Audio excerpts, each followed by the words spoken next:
É uma grande alegria, uma grande satisfação, antes de tudo, de rever vários amigos. Na verdade, eu estou procurador-geral, eu sou titular da Promotoria de Defesa do Consumidor, com muita alegria, muito orgulho, e vejo aqui vários colegas. Queria fazer uma saudação individualmente a cada um de vocês, mas eu peço licença para saudar todos os colegas, antes todos os colegas do MP, na pessoa do Francisco Dirceu, procurador-geral, na pessoa da Liliane, parabéns pela organização, na pessoa da Alessandra, presidente do MPCom, e também do Zanelato, primeiro presidente do MPCom. Peço licença aos colegas para, cumprimentando esses 4 colegas de MP, cumprimentar a todos,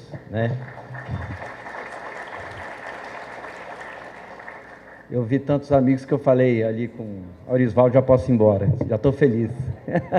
É verdade, porque essa função de procurador-geral é um pouco espinhosa, a gente acaba perdendo tempo, e a gente tem que ter cuidado para não perder a essência, perder a importância de encontros como esse, saber da importância e realmente remanejar toda a agenda e estar aqui.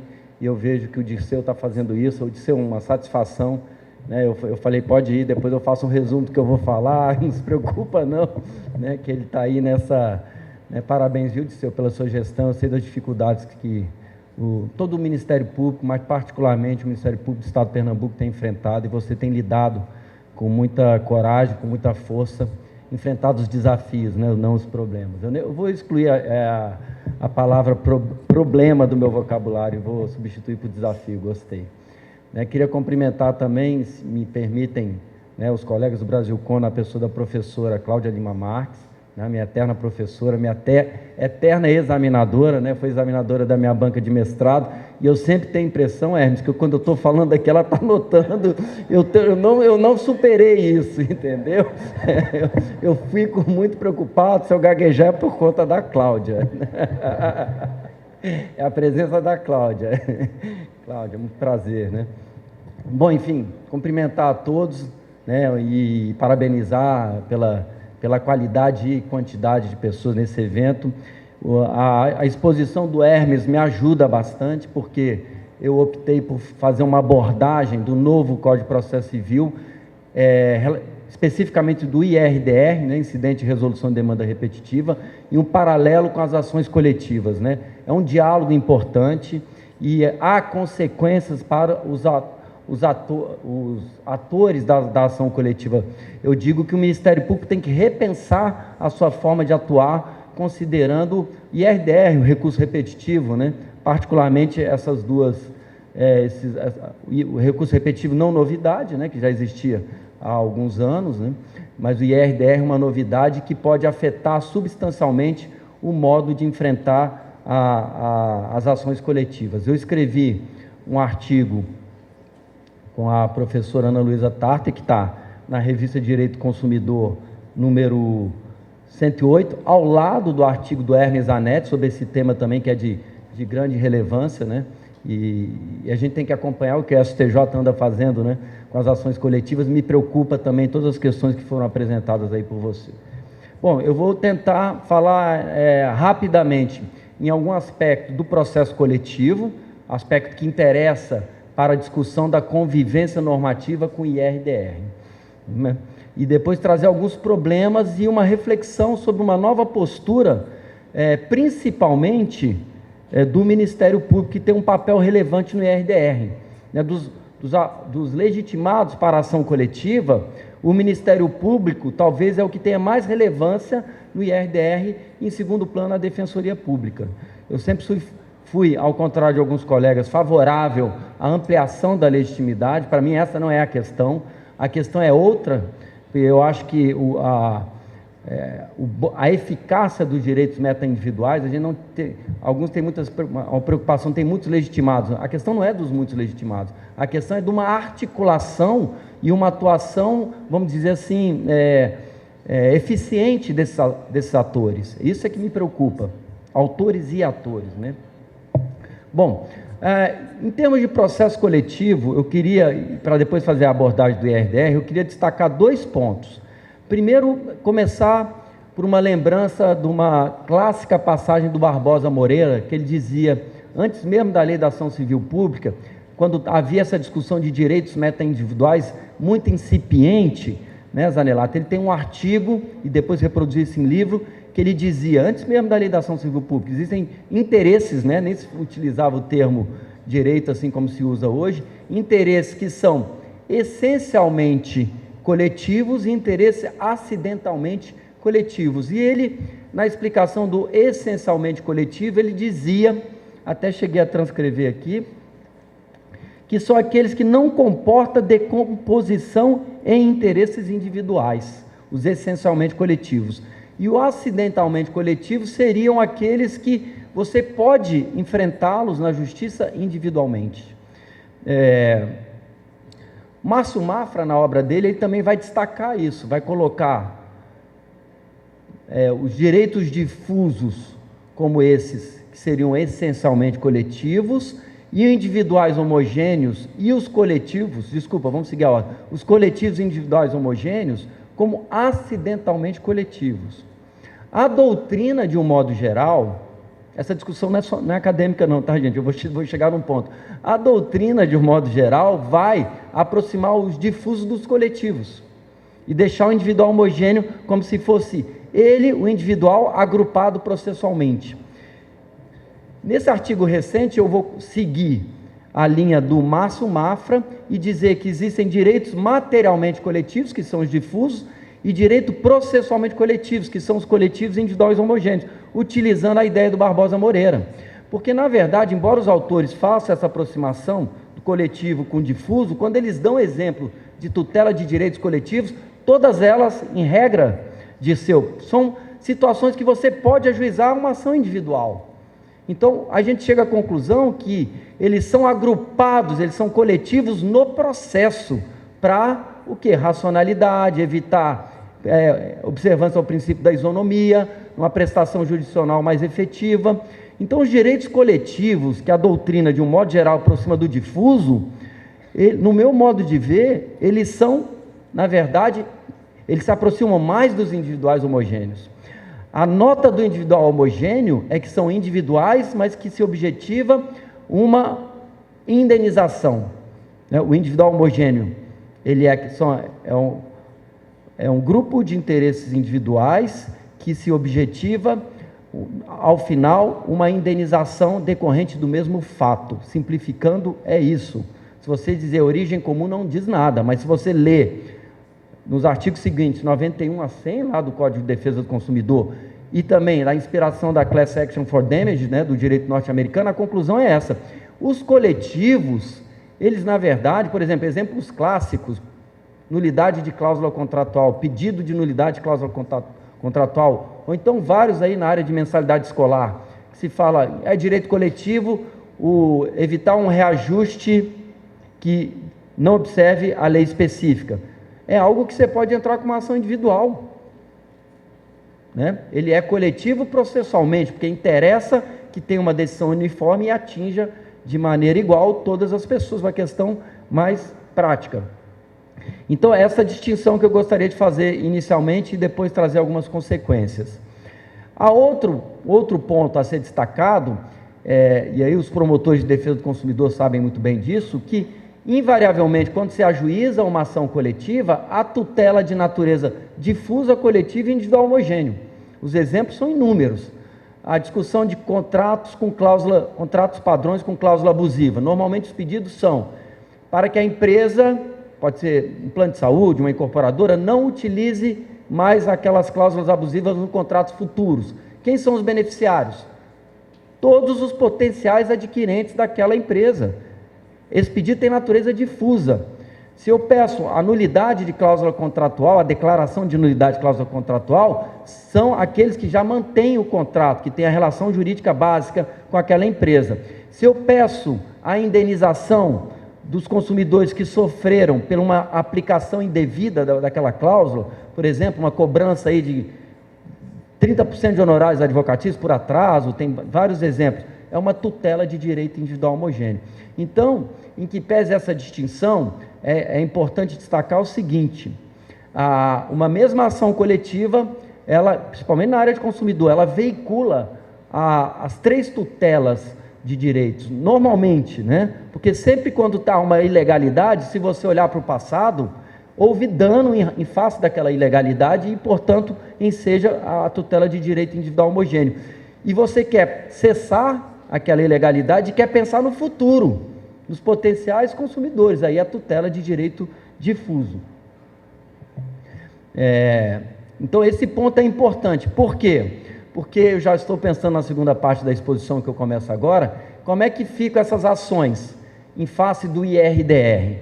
O IRDR, ele está lá no artigo 976 seguinte do Código de Processo Civil, do novo Código de Processo Civil, e diz o seguinte, quando, deixa eu ver o dispositivo, quando há demandas repetitivas com a mesma controvérsia jurídica, né, um número razoável de demandas com a mesma controvérsia jurídica, e quando há, em face desse número de demandas, risco de ofensa à isonomia, decisões contraditórias, cabe o IRDR perante os tribunais estaduais ou tribunais regionais federais. É o artigo 976, incisos 1 e 2. O inciso 1º fala em efetiva repetição de processos, né, com idêntica questão de direito, e o inciso 2, para o cabimento do IRDR, é o risco de ofensa à isonomia jurídica. E qual é a consequência do IRDR? A consequência é a suspensão de todos os processos individuais e coletivos.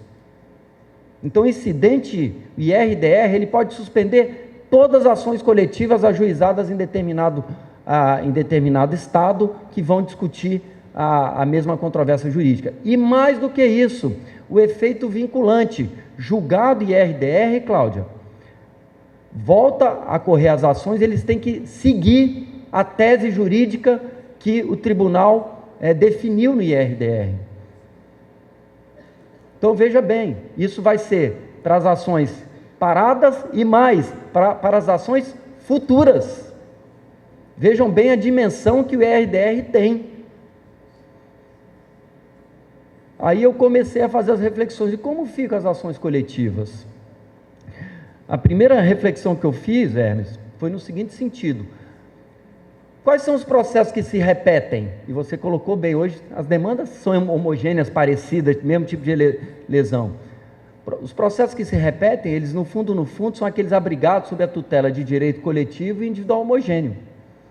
Processos de natureza difusa não se repetem, até porque vai ter uma litispendência. Se você ajuiza uma ação no âmbito do estado de Pernambuco, dizendo que a publicidade que só veiculou aqui, ela é enganosa, uma segunda ação que discuta a cessação dessa publicidade, ela vai dar uma litispendência em relação à primeira. Então, a tutela do direito difuso, pela própria natureza, não há como se repetir, né?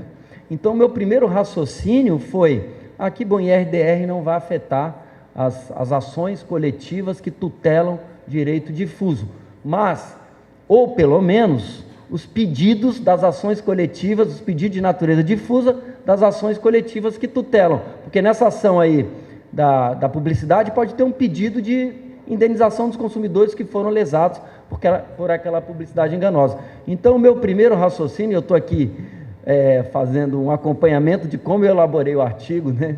Eu falei, não, que bom, porque a minha ideia era dar uma dimensão para a ação coletiva, mas isso aí tem um risco muito sério. É uma conclusão possível. Então, eu tenho um IRDR que está discutindo aquela publicidade.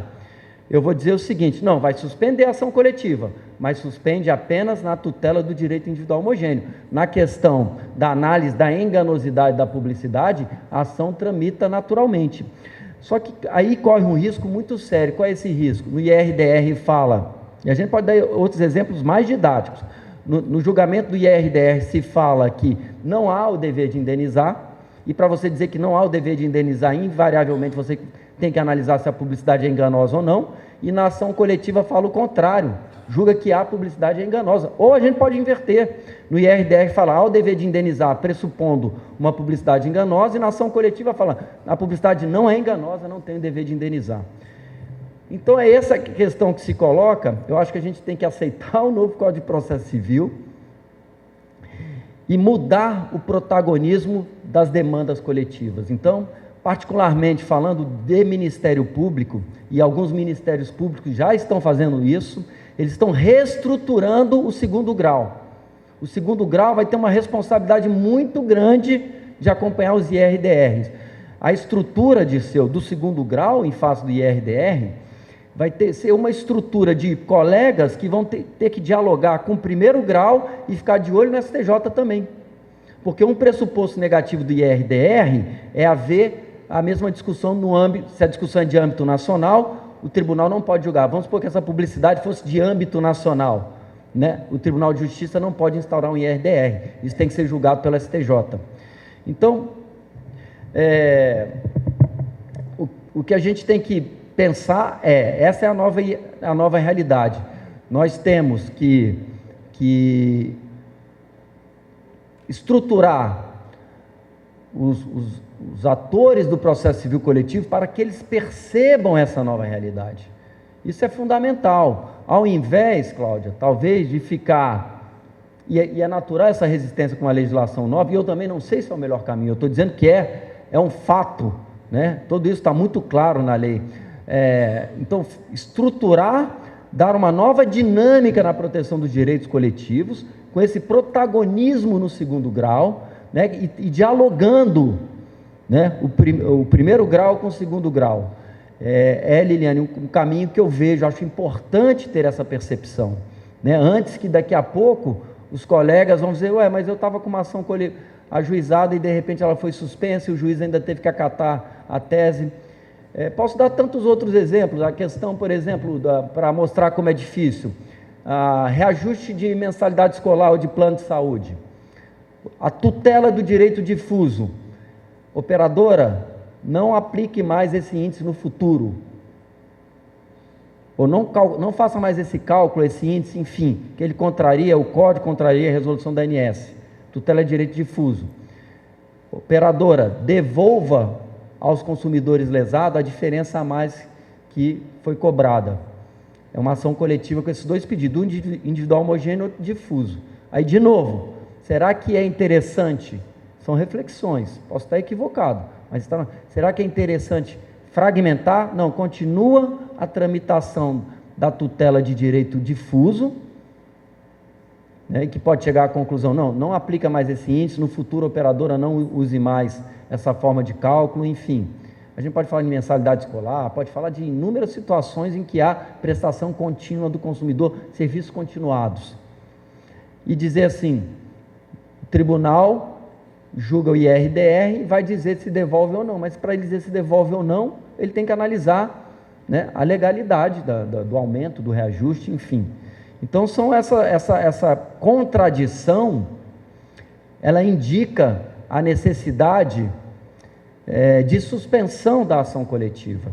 E aí um protagonismo diferenciado do Ministério Público, por quê? Porque o Ministério Público, e aí é com muita alegria que eu falo isso aqui nesse congresso, ele tem um destaque especial no IRDR, ele atua como pessoa que suscita, ele é fiscal da lei, ele atua em todos os IRDR, absolutamente todos, ele pode provocar o STJ, pode fazer esse diálogo com o primeiro grau. Eu sei que talvez, né, essa posição ou esta reflexão, é muito mais uma reflexão do que uma posição, incomode um pouco, né, porque isso teoricamente tiraria a força da ação coletiva, mas talvez, se nós percebemos esta mudança e assumir e percebemos a importância de assumir um novo protagonismo no segundo grau, nós podemos dar uma efetividade maior à tutela do direito coletivo. Então a questão vamos ter resistência ou vamos aproveitar e trazer esse benefício da coletividade de consumidores? Ou vamos esperar, fingir que isso não está acontecendo e vamos ver daqui a 4, 5 anos como é que os tribunais vão enfrentar todas essas questões? Então,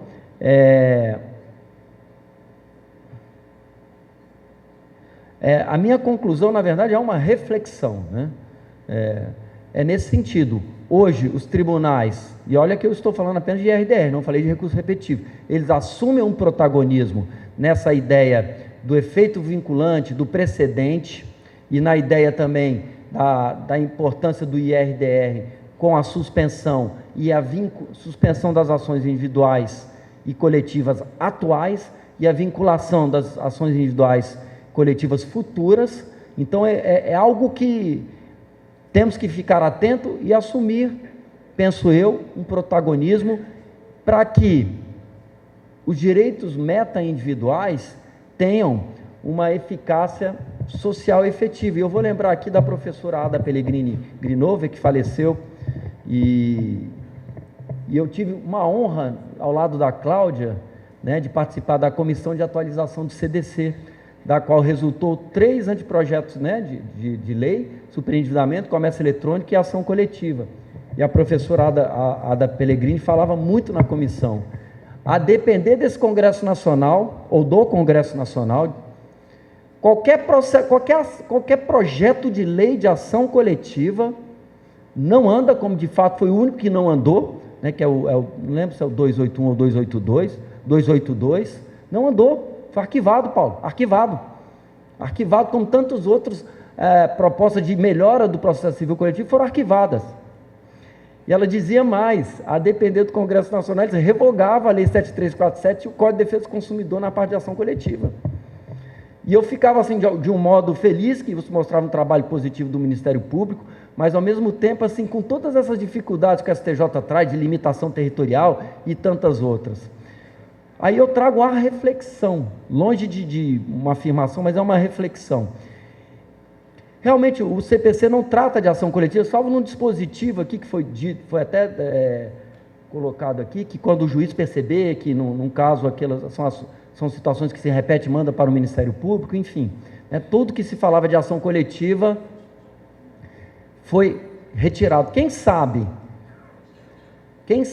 é uma reflexão, tá? Nós não podemos transformar o IRDR, entre aspas, numa nova ação coletiva e fazer uma defesa efetiva e mais eficaz dos direitos meta-individuais. Então, a minha conclusão é, antes de tudo, uma reflexão diante desse panorama que eu consegui passar, que eu espero ter conseguido passar um pouco para vocês, e agradeço a atenção de todos. Muito obrigado.